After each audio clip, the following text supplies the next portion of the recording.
Okay, here we look at converting between digital and analog, and we're going to use this example where we have an analog DC signal that can vary from 0 volts to 7 point something volts. That's what I mean by these X's here, that we could have 7.99, and you could actually have as many nines as you want, but we can't have 8 volts. Okay, so that's our DC analog signal. And then we want to convert back and forth between this analog signal and a 3-bit digital signal. So these lines here represent wires or copper traces on a board. Remember, each bit is a voltage level, so each bit has to have its own conductive path. Okay, so first we're going to look at going from digital to analog. So first we're talking about, going this direction here. And the reason I'm starting with the digital to analog is because we've already seen the circuit that's often used to do digital to analog conversion, and that's a summing amplifier. So let me bring over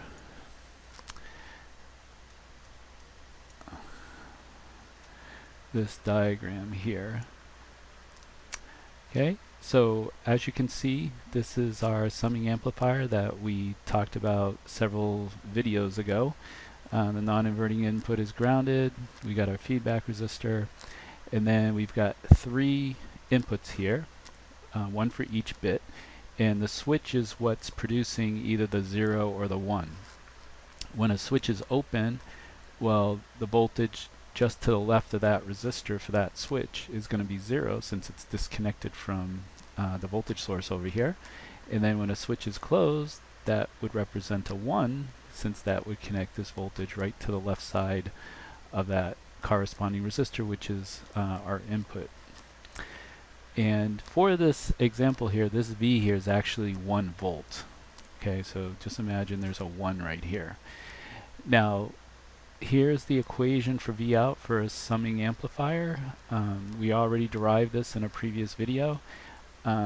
Notice a couple of things. First of all, notice that the resistor values that are at the input have a ×2 relationship as we go from one input to the next. They double. So you can see here this has a value of R, then 2R, 4R.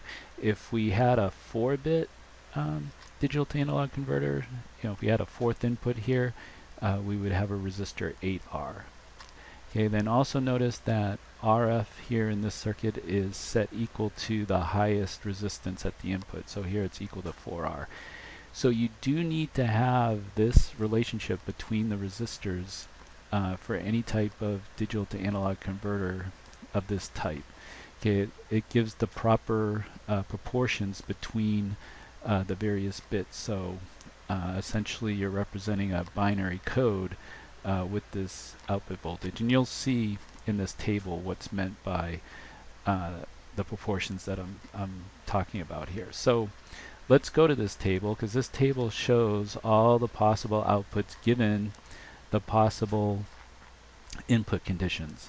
Okay, since we have 3 inputs where each of those inputs could either be a 0 or 1, well, that means we have 8 unique combinations, right? 2 to the 3 like we talked about previously. So here are all the input combinations in this table. S0, S1, S2 together represent all the various unique combinations of bits. The first row, this would be obtained. The first row would be obtained with all the switches open. Right. The next row, only S0 is closed. The next row, only S1 is closed. By the time you get to the bottom of this table, that row represents all the switches being closed. Well, when a switch is open, that corresponding input is 0 volts in our V out equation, and when a switch is closed, the corresponding V is 1 volt, okay, because that connects this 1 volt source to that input. So you should be able to convince yourself that the magnitude, okay, we're neglecting the inversion here, the minus sign, we're just looking at the magnitude of the output, would go from 0 to 7 volts as you see here. When all the switches are open, we have all zeros at our input. Well, each one of these terms are 0, so that's where we get a result of 0. The next row, only the S0 switch is closed. So that means we only get this term, the term that has the 4R in it. So you plug in RF equal to 4R, this is 1, and then V would be 1 volt, so you get 1 here. The next row, when S1 is the only switch that's closed, we only get this middle term, so it'd be 4R over 2R, which is 2 times 1 volt, 2 volts. When S1 and S0 are both closed, well, we're going to get 2 volts plus a volt, 3 volts, okay, and so on. So by having these resistor values picked as we have, well, look what you get at the output for the various input conditions is that you get a whole number of volts, and this is analog. This is analog in whole number of volts, varying from 0 to 7. 0 when all the switches are open, which represents all the bits being 0, and 7 volts when all the switches are closed, which represents all the input bits being 1. Okay, so that's one way that you can do digital to analog conversion is with the summing amplifier. Now if you want to go the other direction, okay, so we just talked about going this direction from digital to analog, but now let's say you want to go analog to digital. Well, you can do that with the use of comparators. So let me find my comparator diagram. Bring that over here. Okay, so here's a way you can go from analog to digital using some comparators. So before we look at the table, let's look at this circuit here. Here's a comparator. Remember, a comparator doesn't have any feedback. Also, the output of a comparator is inherently binary digital because remember, the output of a comparator can only be one of two values, and that's exactly what a binary digital signal is. And here, the two sources are 5 volts and ground. So the two possible values at V out is either a 1 of V0, a 1 equal to 5 volts, or 0 equal to ground, 0 volts. Okay. Now, not all the comparators being shown. There's actually a total of 7 comparators, and as you see, only 3 are being shown. The reason the other 4 aren't being shown is just for clarity purposes, so this diagram wouldn't get too cluttered. Okay, but you'll see the pattern here that this top comparator, well, first of all the comparators, all 7 have V in, and that would be the analog voltage. Okay, V in would be the analog voltage varying from 0 to 7 point something volts. So that analog voltage is connected to the non-inverting input of all 7 comparators. Then to the inverting input of the comparator, we have different reference voltages. Okay, here there's a 1 volt source, here's a 2 volt source. You can see the last comparator, the 7th one, has 7 volts. The third one that's not shown, the third comparator that's not shown would have a 3 volt source, the 4th one a 4 volt, and so on. Okay. Now, in a practical circuit, as we talked about with the threshold detector that had a reference voltage, in a practical circuit, these reference voltages would be Zener diodes. Okay, Zener diodes with the VZ amount of whatever the reference voltage is.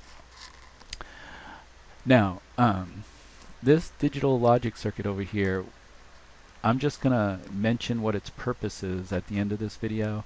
I'm not going to go into what's inside here because we're not ready for that. But later on in the course, we'll come back to this and see, what the actual circuitry inside this box is. But today we're just going to treat it as a black box. All right, so let's see how this works by looking at this table at the bottom of the page. Let's say your Vin is an analog voltage that's less than 1 volt.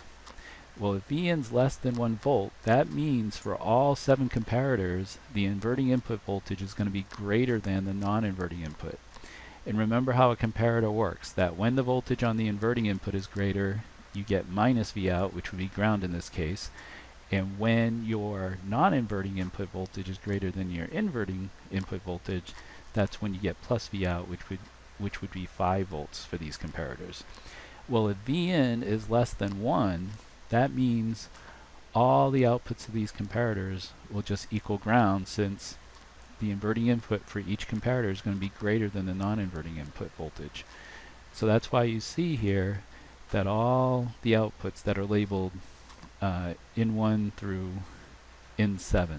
Okay, the reason why they're labeled N1 through N7 is because the output of this top comparator goes to the first input of this digital logic circuit, the next comparator goes to N2, and so on, okay, down to N7 for this last output comparator, or comparator output.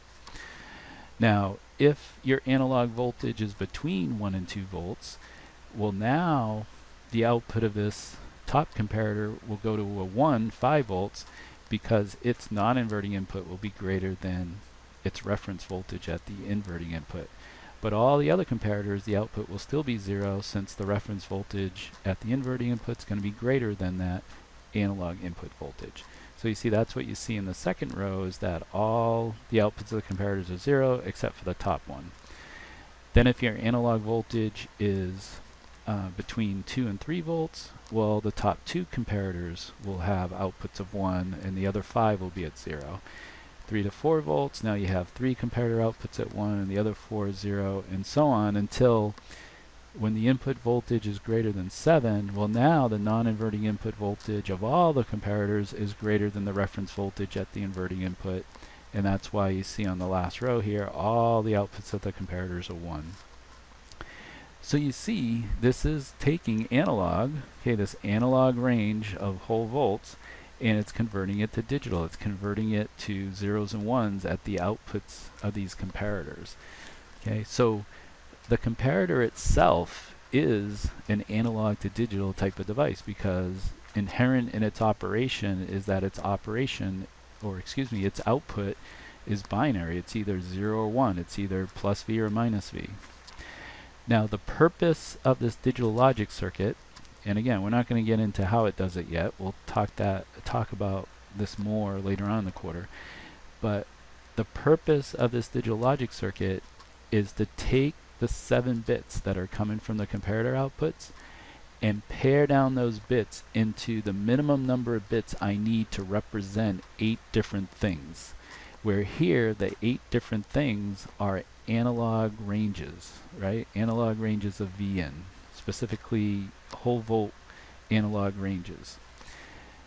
Well, remember that in digital, 2 to the n bits gives you the number of values. So here we have 8 values, so the minimum number of bits that I need to represent 8 values is 3, since 2 to the 3 is equal to 8. So that's what this digital logic circuit is doing. It's taking the 7 bits that are coming from the output of the comparators and paring those bits down to 3, because that's the minimum that I need to represent these analog ranges, these 8 analog ranges.